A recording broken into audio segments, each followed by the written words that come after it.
is going on, everybody? Welcome back to Sideline Summit, episode 31. I'm Antonio Perez. I'm here with my co-host, UPenn's finest, Danny Cole. We are finally Cooper Kupp down. Jersey today. Super Bowl MVP. Super Bowl MVP. Check out our IG. I put a poll up. Where does Cooper Kupp rank in receivers in the league? Is he top 1? Is he top 3? Is he top 5? Go check that out. But we're finally down to the last episode of our NFL divisional predictions, over/under wins. Last take the skyline segment on divisions. Last but certainly not least, the AFC West, the most stacked division in football. 4 Pro Bowl level quarterbacks, dynamic offenses. It's going to be super fun. We're going to go to the barbershop because we're going to talk some roster cuts.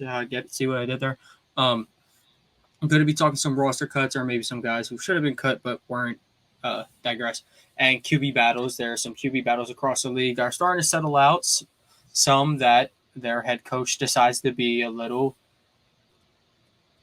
ominous, like Mike Tomlin, not declaring a winner despite the reports. And maybe some places where there should have been a quarterback battle. Before we get into Summit's plummets, Danny, how are you doing tonight? It's a great day. It rained over here in Philadelphia, but aside from that, there's a lot going on. Man, I'll let you go first in Summits and Plummets, though. Appreciate that. My plummet is the New Orleans Saints because they're not going to have a first-round pick next year. From my knowledge, the Eagles have their pick. They don't. The Eagles have their pick. They just traded their young safety. Yes, they do have Tyrann Mathieu. Pairing the two would be better, but I'd be happy one's okay. I just think that's a huge loss for what they had to give up. Obviously, at some point you got to give in. Maybe they just couldn't get more, but you kind of just had to get him off the team because he wasn't going to play. That's a rough one for the Saints, man. And with Michael Thomas being on and off the field with his injury still, it's looking rough for him. I do like the New Orleans Saints as a team. I do think they can still make the playoffs. But for today as it is, huge L, and they cut Taco. Yeah, very big L for the Saints. And I think my L is the Giants. So they didn't really do anything to deserve an L, but I just think that their roster is ill-equipped to win. And you think that they have all these star power receivers, Saquon Barkley, an improved offensive line. I think they're going to do all that just to win 4 or 5 games, which is horrible. This is the best their offense has looked, and the it's Giants the worst are their defense. Here's the thing: this is the best their offense has looked in the last 10 years. It's the worst their defense has looked in the last 10 years. It's just very unfortunate. That is insanely rough. The Giants. It's been a long run. They should just throw Odell a contract and get it over with. At least they'll have. I don't know how you could be a New York team and just not be in the spotlight all too much. Yeah, exactly. I'm gonna keep the ball rolling with my summit. My summit goes directly to Howie Roseman. First, he decided to put J.J. Arcega-Whiteside next to DK Metcalf and say, "Dang, you have to suffer for the next how many years you're gonna be in Seattle." I don't know if he got cut. He got cut. So it was a good 2 weeks. Yeah. And then he was about to send. I heard there was rumors he was sending Rager to the Vikings, but that fell through. Imagine he sent. That would have been a good one. But no, it would have been Rager for Jefferson, of course. And then he finessed the Saints. But man, Howie loves to play these mind games. He messes up on drafting a guy, and he'll get him in the head. I love it. Yeah, Howie's definitely a huge dub today. Credit to him. He's been very aggressive this offseason. And he was able to make a lot of big trades without having to give up either of his 2 first-round picks next year, which still gives him the leverage to trade up, go get a quarterback potentially next offseason. I believe they have the Saints first in 2 years, too. They have the Saints 2024 first still. The second. We have their second, but next year we're going to have the first pick and the last pick because we're going to have the Saints first pick and our 32nd. It's going to be fun. The Eagles are going to have a great season. My summit for this week, my summit for this week is Geno Smith. Very weird. He's not going to do well. He probably isn't going to start so many games. But I have a feeling of like I'm proud of Geno Smith. I remember 2013 was such an abysmal quarterback class. If you want to look up the guys in that class, you won't really recognize any of them. Geno Smith was the best quarterback coming out of that draft. He wasn't even drafted the first quarterback. Yeah, was He Matt wasn't Barkley drafted in to the that second class? round. Matt Barkley was in that class. He was drafted by the Philadelphia Eagles in the 4th round, I believe. Now he is the 3rd-string quarterback on the Bills. Probably got cut, not sure. Not too good. Not too good. E.J. Manuel was the first quarterback off the board off Florida State. He played before Jameis Winston. He had a couple runs with the Bills, no good. But he's still kicking it as a backup quarterback, even so.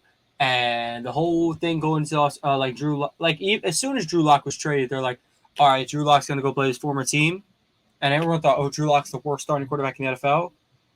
Drew Lock isn't even starting. Geno Smith earned it. Ready. I'm gonna give you And that's just names. real. So you got Ryan Nassib, Tyler Wilson, Landry Jones. Landry Jones? Yeah, he was bad. This class is bad. It's recognizable a little bit, but very bad. I don't know if another quarterback was drafted on me. You're telling me like 6 QBs were drafted? Brad Sorensen, Zach Dysert, and Sean Renfree and B.J. Daniels. Yeah, there's a bunch of names. This is a good addition of who? Yeah, who? It's a bad draft. All right. Well, I don't. Do you have the lines pulled up or no? I don't have the lines pulled up, but I'll work on it right now. No, pull up the schedules. I can pull up the lines.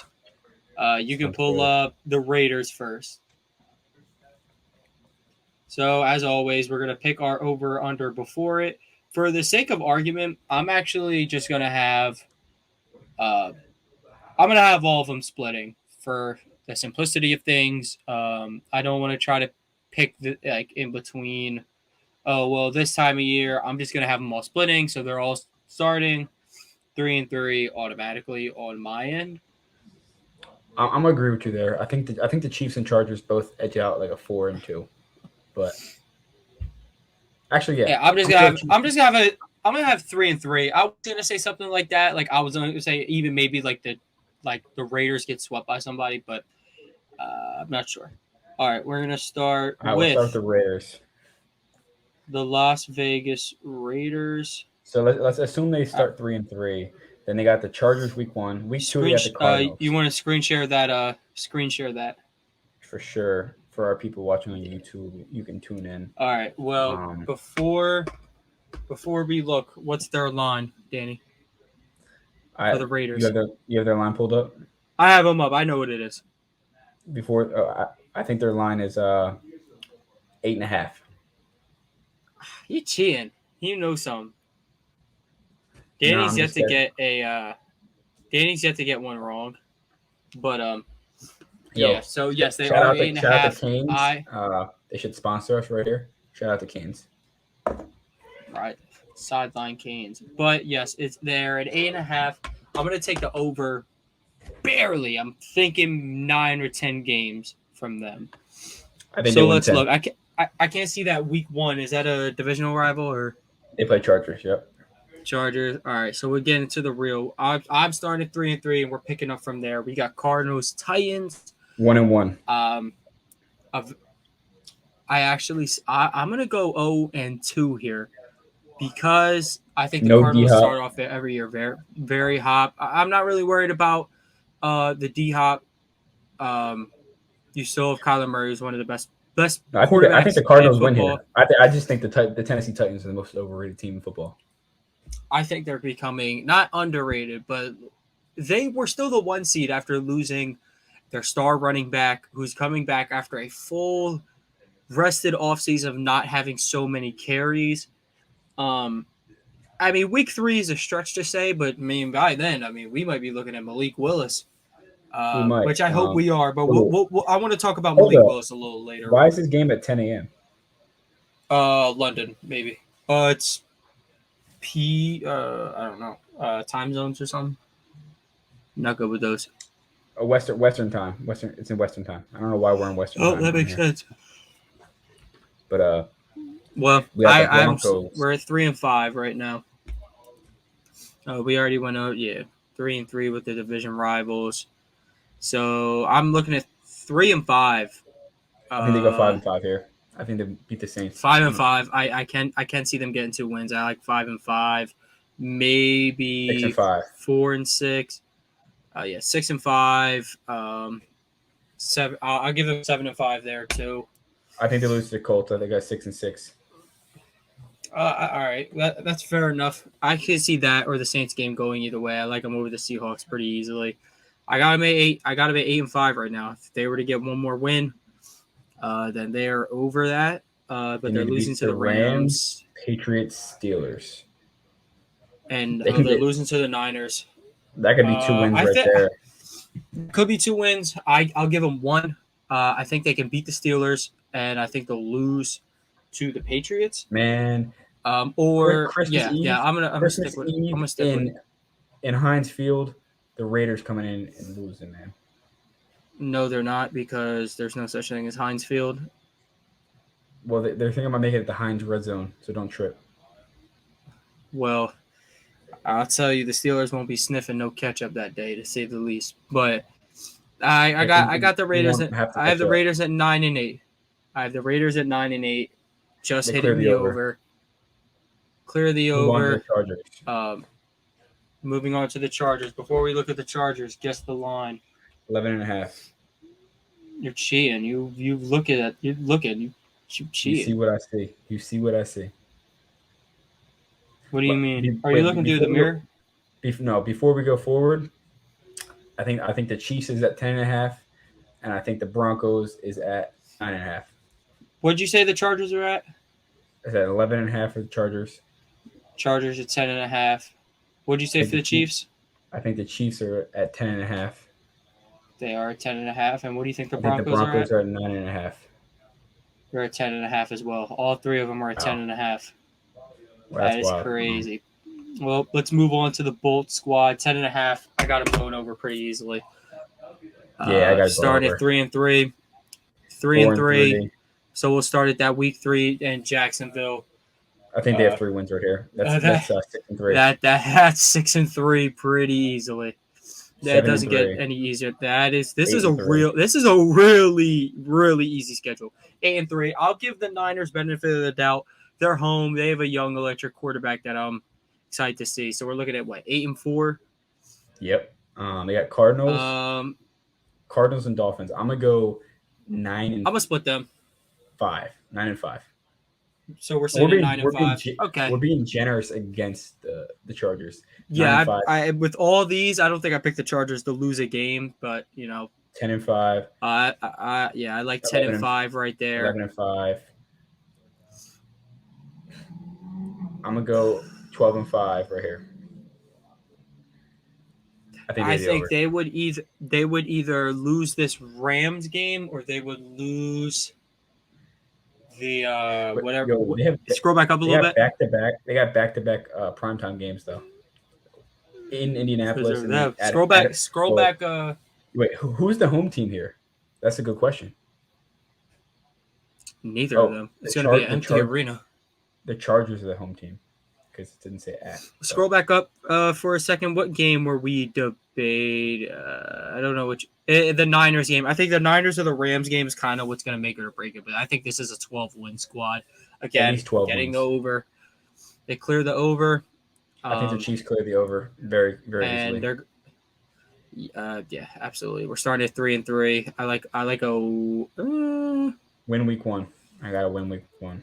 I'll give them that win week 1 and I think the Chiefs. I'll give them that win. I'll give them that win because I think they're losing to the Bucs.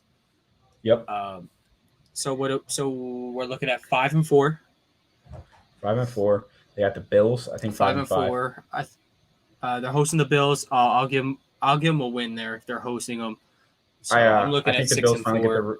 I think the Bills get the revenge. 6 and 4. I think Mahomes just does it again. San Fran Maybe. and in San Fran, I'm I'll going to take the give Chiefs. that to the. I'll take the Chiefs. I'm looking at 7 and 4. You're looking at 6 and 5. Yes, Heading sir. We into got the Titans, bye, Jags. I got 2 I'm gonna take wins 2 right wins. there. 8 and 5. You're 9 Looking and at 8 4, and right? No, I'm 8 and 5. I believe. Or no. I'm 9 and 4. I'm 9 and 4. I'm 8 and 5. I got the Rams, Bengals. I got a split there. Whatever way it is.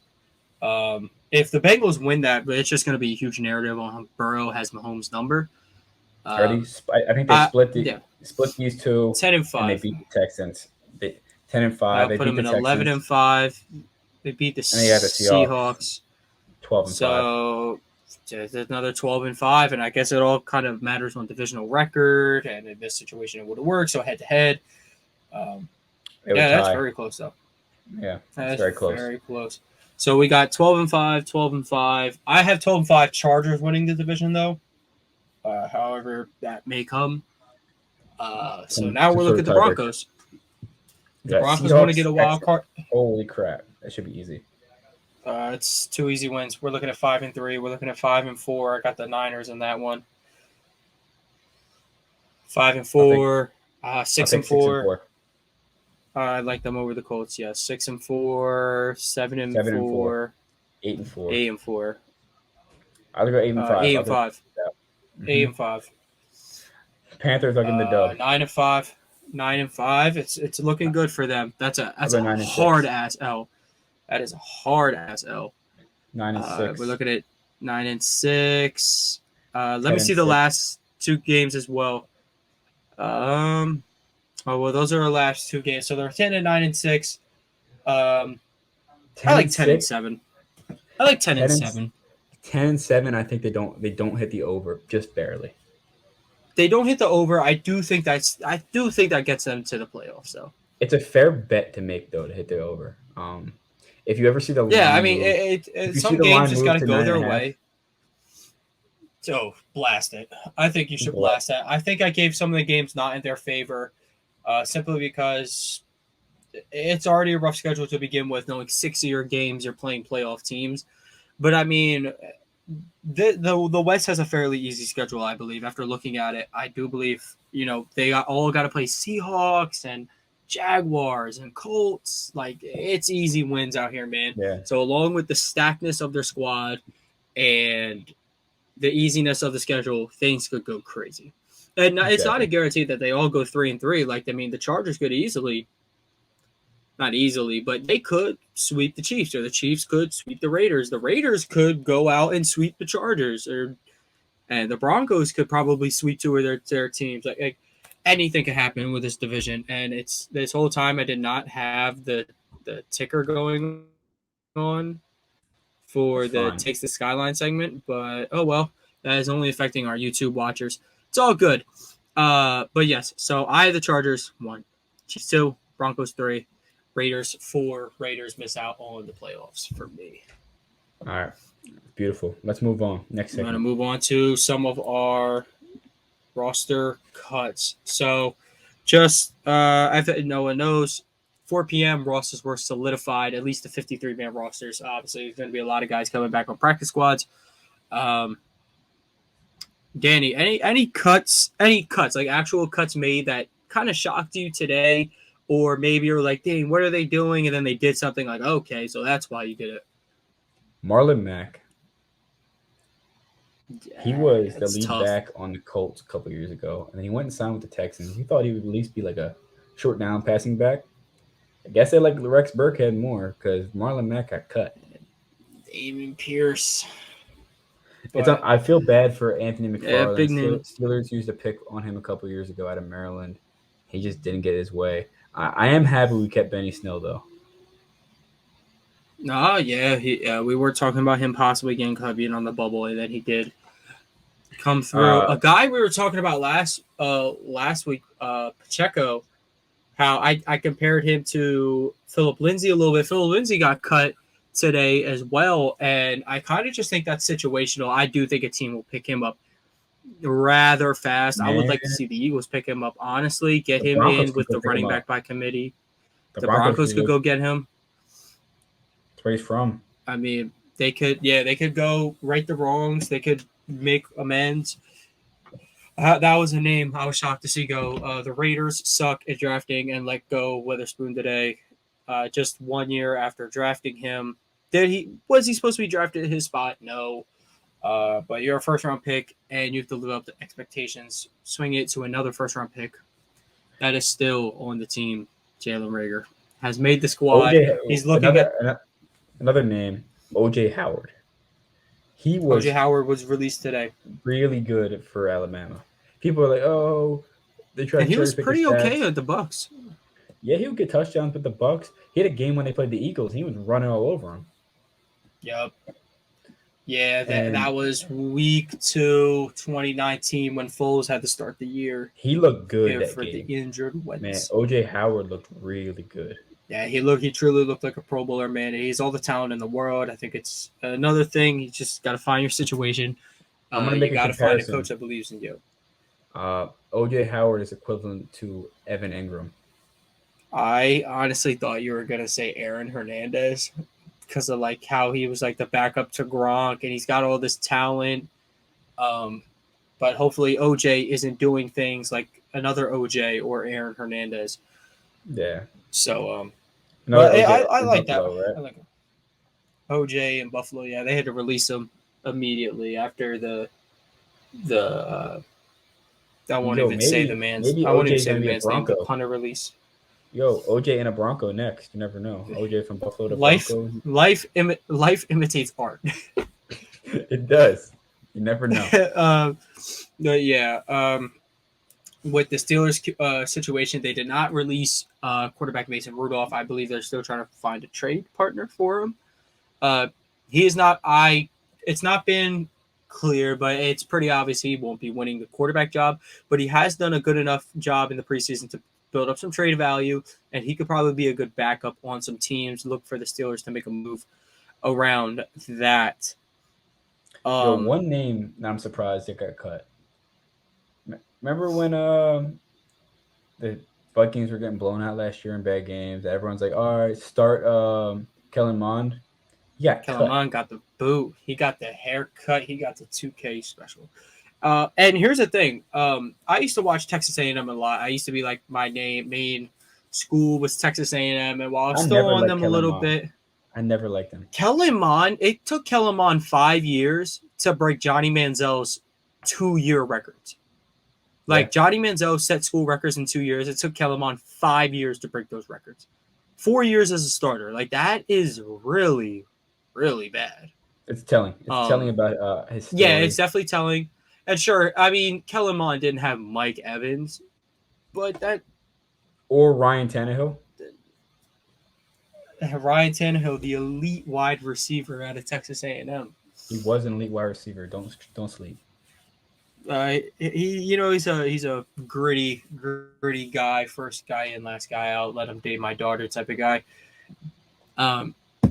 More roster cuts around the league. Josh Rosen was once again cut. And honestly, for all the sympathizers for Josh Rosen out there, the guy keeps getting moved around because the guy isn't good at football. It's not a matter of, he was never given a chance. He was given a chance. Go look at his rookie stats. And from there, if you can't end up making rosters now, then it's really telling. As Danny said about Mon, like if you're a quarterback and you can't make a roster, it is telling. Like someone will take a shot on you if you have talent. Aside from that, there was one guy who I thought was a lock to make the wide receiver room for Tom Brady. It's Tyler Johnson. He showed out in a lot of games. We got opportunity when AB was out, and it's surprising they kept a bunch of guys over top of him. I really like his game too, so I think look out for him to be picked up by a team. He's not going to clear waivers or anything. He can go at least play the 4 on a decent team. Yeah, I agree, but we have a lot of battles to get to. So as much as the roster cuts were fun today, Jalen Rager didn't get traded, so I didn't get to write an article about it. So that sucks. But quarterback battles, I want to talk about the quarterback battles that actually exist right now. We talked about Geno Smith. He won his battle. Congratulations to him.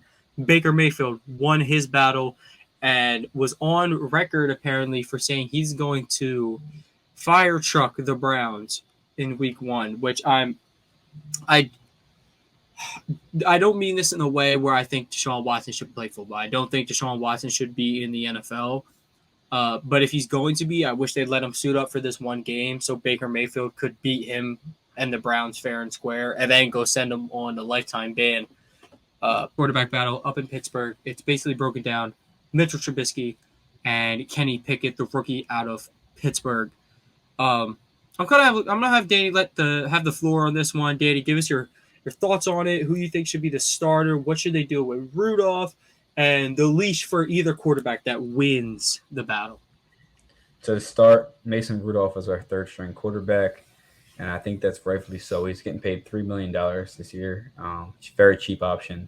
Unless someone comes up and throws up like a 4th-round pick, I'd gladly have him on the team as a third string. He knows the roster. He knows the team. And then I like Mason. I like Mitch Trubisky as a starting quarterback right now. He knows what he's doing. He can operate the offense. He's pushing the ball downfield a lot more than Pickett, which is set in the average depth of target. And we have the receivers to push the ball downfield. You have Pickens, and Deontay, and Claypool. That's Claypool's game. That's Pickens' game, man. That's Deontay's game too. I mean, he can run these underneath routes all day. It's all their games, and they're also versatile receivers. And I think it's really going to be fun to watch. Are really like, oh, should I draft Deontay in fantasy football because he got a new quarterback? Yeah, his quarterback got better. His quarterback can actually put a ball downfield. It does not get worse from retirement home Roethlisberger. Like, I promise you, man. As an Eagles fan, once our games go off, I'm tuning into some Steelers games because Giovanni's watching them, so they're just on. Big Ben is bad. That man is worse than starter Nick Foles. All you know is when Big Ben goes like this, he's audibling Claypool to that backside slant, and it's money. That's a touchdown every time.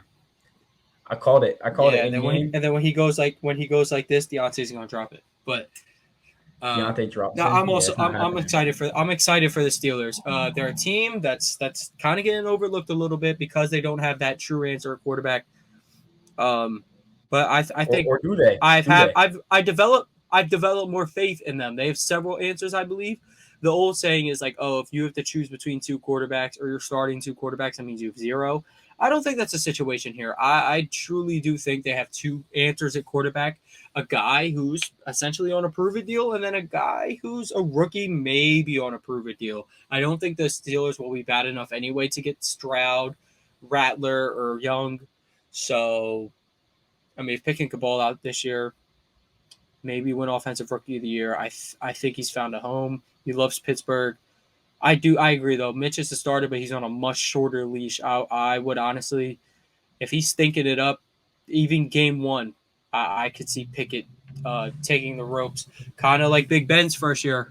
Maddox got put out for the season. Or not for the season. He got put out. Big Ben hopped in and took him for a deep run. Very interested in that one. I'll talk about the next QB roster battle. Daniel Jones versus Tyrod Taylor. No one's really talking about it. Very underrated because Jones's leash is extremely short. It's very short. I don't know. I don't know. This is a pretty long leash, but it's a very short leash. And Tyrod's very experienced. He is like the bridge quarterback in the NFL. He is what people think Geno Smith is. Yeah, and Geno Smith does a pretty good job as a backup, but no one's bringing in Geno Smith to be their starter for like that 1 year. Tyrod Taylor does a good. Honestly, if you're Tyrod Taylor, your team is Tyrod Taylor, and you also have a rookie quarterback, you're going to see that rookie quarterback by like week 5, but not because it's Tyrod Taylor's fault. It's because he like somehow gets injured, and then they get thrown in. He just never gets his job back, like with Baker and Josh Allen and Justin Herbert, and yeah. It gets Wait, wasn't he on the Not with Josh Allen. Texans? He Wait, was he on the Texans one year? And he got like punctured when they Davis Mills came no, in? that would have been last year if he was with the Texans last year. I believe he was. However, while Danny looks Yes, that up, he was on the Texans last year. So yes, he Davis was. Mills. Yep. So Davis Mills hopped in. And it's a curse for Tyrod Taylor. So what you want your team to do? You want to go get Tyrod Taylor, meaning you'll end up getting Stroud or Young. Tell Young or Stroud that they're going to have to sit the bench for a couple games. By week 2, he's going to hop in. The guy's going to take off and throw 30 touchdowns in the season. It's going to be great. Now, moving on to another AFC South team, though, I want to talk about Tennessee Titans. They've made it clear Ryan Tannehill's their starter. I really like Malik Willis. I really like what I saw from him. Not only is he making the very unorthodox plays that he is known for making, his mobility, he is showing upgraded presence, footwork, accuracy. I'm really liking what I've seen from him. Here's what I'll tell you.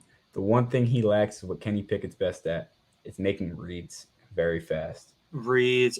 Kenny Pickett is very good off instinct, and not to say Malik Willis isn't, but Malik Willis.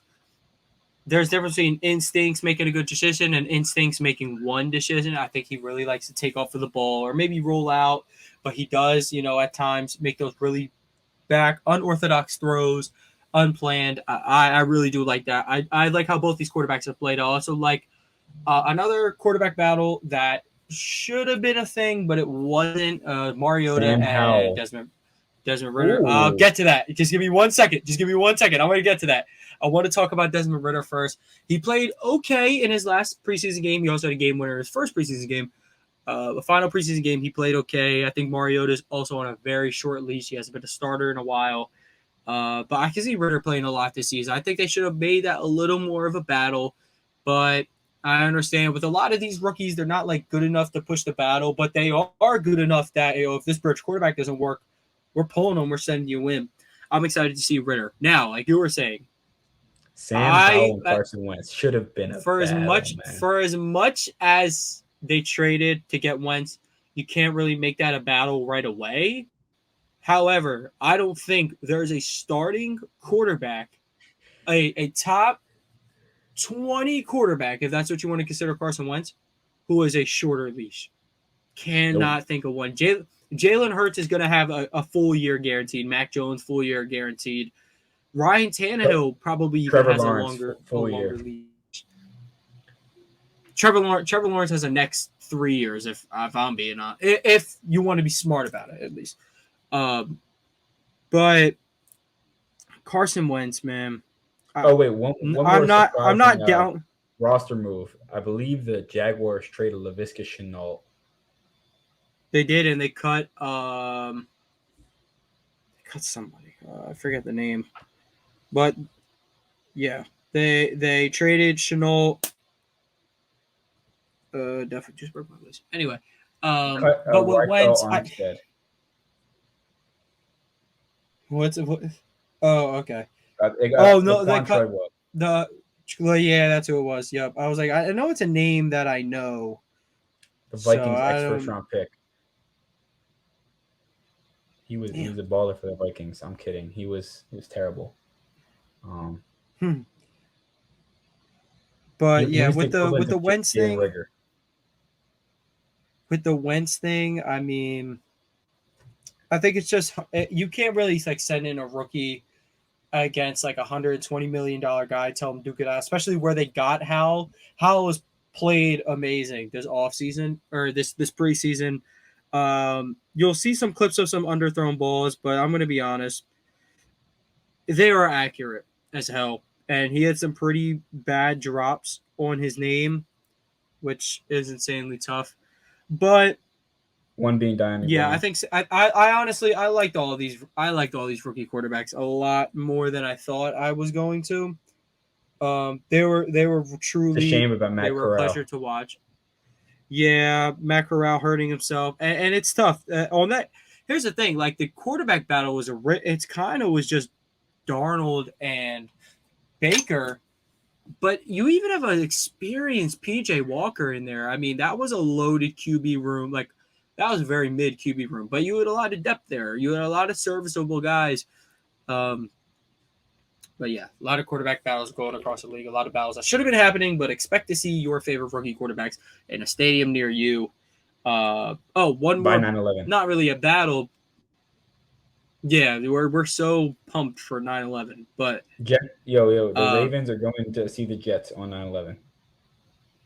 exactly, it's gonna be real explosive. But one more QB battle, not really battle situation. I want to talk about the Niners. The 49ers bringing back Jimmy G on a cheap 1-year deal. You could make the argument the 49ers are actually starting a guy who is worse than their backup. Yeah. You could actually, honestly, it's not even an argument. As of right now, Jimmy Garoppolo is better than Trey Lance. Here's the thing, Until right? Trey Jimmy Lance gets to Garoppolo, actually play, which you're playing him based off of potential, because obviously yeah, Trey Lance could throw for 400 yards and rush for 100 in a game and win you a game at his best. yeah, he could go crazy. But Jimmy Garoppolo at best is throwing for 250, 300, managing the clock. You know what I'm interested in seeing? Jimmy Garoppolo is a no, go man. ahead. I'm just interested in seeing Kyle Shanahan able to open up his offense with an actual mobile quarterback. I want to see Kyle Shanahan not blow a Super Bowl by calling pass plays when he's up 10. Man, I'd love to see it again. Steelers Super Bowl. Great episode today, guys. Thank you for tuning in. As always, every Wednesday, hopefully every Wednesday, Thursday, depending on our schedules. But thank you guys for tuning in. You guys have a great day, night, whenever you're watching this. Yeah.